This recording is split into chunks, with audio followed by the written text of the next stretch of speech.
So what we're going to be building on right now is analyzing what happened with Nifty today. So Nifty opened with some decent volume, but there was a candle with with some significant buying pressure. However, it wasn't too much since you did have selling pressure as well. The market did move up. It broke the first 5 minute candle, but as soon as it did, you could see sellers started to come in. And we already know from yesterday's class that Nifty is currently in a zone. Whenever the price has touched 10,800, sellers have always come in. So we know that in this particular market, you have both buyers and sellers at this point of time. So the market tries to go up, tries to make a proper new high, but then it gets pushed back down.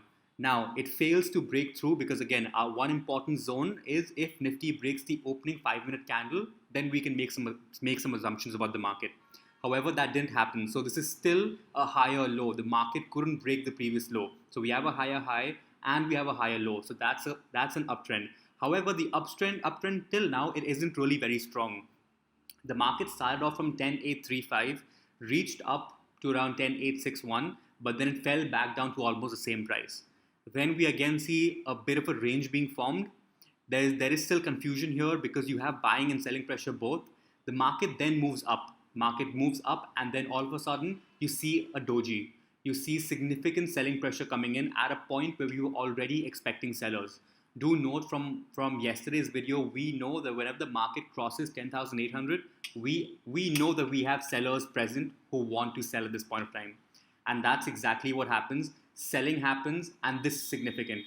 Compare these two candles with all the candles that happened beforehand. Who do you think is stronger at this point of time? Are the buyers stronger or are the sellers stronger? The buyers took ages. It took them till 11 o'clock just to come till here, just to move from 70, just to move to 70 from 39. However, the sellers covered all that distance in just 10 minutes. The sellers are clearly stronger. And we can see the sellers almost broke the first 5 minute candles low, which is again pretty significant for us.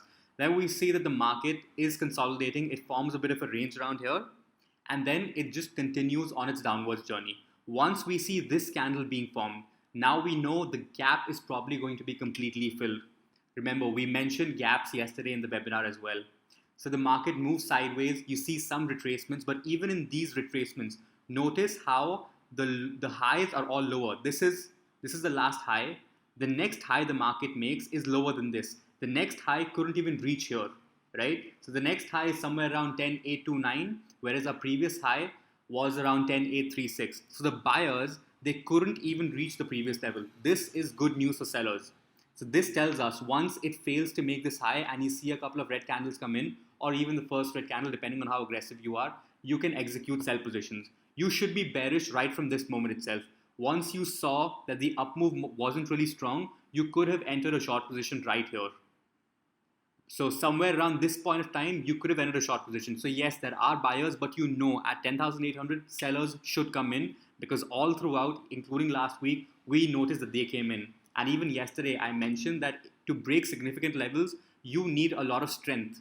To break 10,800, Nifty will have to be extremely strong to break through, right?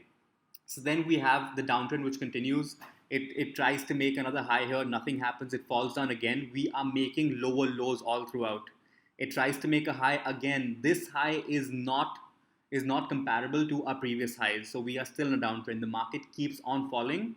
It covers this entire gap up opening that we had and it stabilizes somewhere around this area.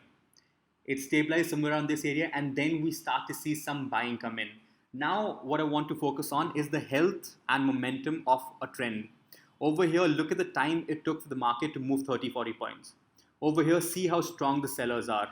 And the sellers are still very strong. Look at the retracement. The market fell from 70 all the way till 30, and then it retraced very slightly. Look at the bodies of these candles. The candles haven't really been able to retrace much. The buyers haven't been able to claim the seller's territory, right? So this move happens and then the price remains flat. Then the next move, then we are in a range. The price moves down, it moves up, it moves down, and now what you can start to see is the downtrend is not as strong anymore. Buyers are starting to come in. You are seeing more and more of the red candles, and the red candles this time are almost as tall as the green candles this time are as strong as the red candles. For example, this green candle, this red candle, the green candles couldn't cover this entire area. Compared to this red candle. This red candle came down, the sellers pushed the price down, but the buyers almost reached the same level. Now, what happens in the last one is you already know the gap down, the gap has been filled. The markets could stabilize here because we know we are in some sort of a range. And at this point of time, you start to see some kind of buying pressure come in. You start to see some kind of buying pressure come in. And over here, the last, you finally form a new higher high. This was the candle which executed the last major selling position. The other green candles now, they have covered 100% of the last red candle. That hadn't happened earlier. So this candle compared this candle with this one. This green candle is higher than the previous one. So you can now start to look at not just the momentum. So the momentum of the sellers was dropping constantly. We have filled the gap. We are at a support level because we know that was the closing price of the last day. And then from there, you start to see a bit of a recovery. Now, usually we don't recommend trading at this point in time, but you could have caught this significant red candle. So this is all that happened today. Basically, what we were trying to do is analyze who's in control of the market. When the price moved up, it didn't move up significantly, so we are still bearish. Once we see any signs of bearish activity of sellers coming in, we short the market and we keep shorting. We don't buy here. We don't buy here. We are still selling everywhere. Why? Because the highs that they're making are still lower than the previous ones. It's only here. Compare this point to this point. The markets have finally started moving higher up. Now look at the low which is being made. This is a good place to buy. Why? Because this was the previous low. The market moved up. Okay, it formed a new higher high. That's good news for that could be an uptrend. It tries to go down, but then what do we see? It couldn't reach the previous level. The low that is being formed is higher this time, which is why you could execute a buy order somewhere here. Okay, so I hope this makes yesterday's webinar somewhat clearer. If you have any doubts, you guys can just ask in the comments. Thank you.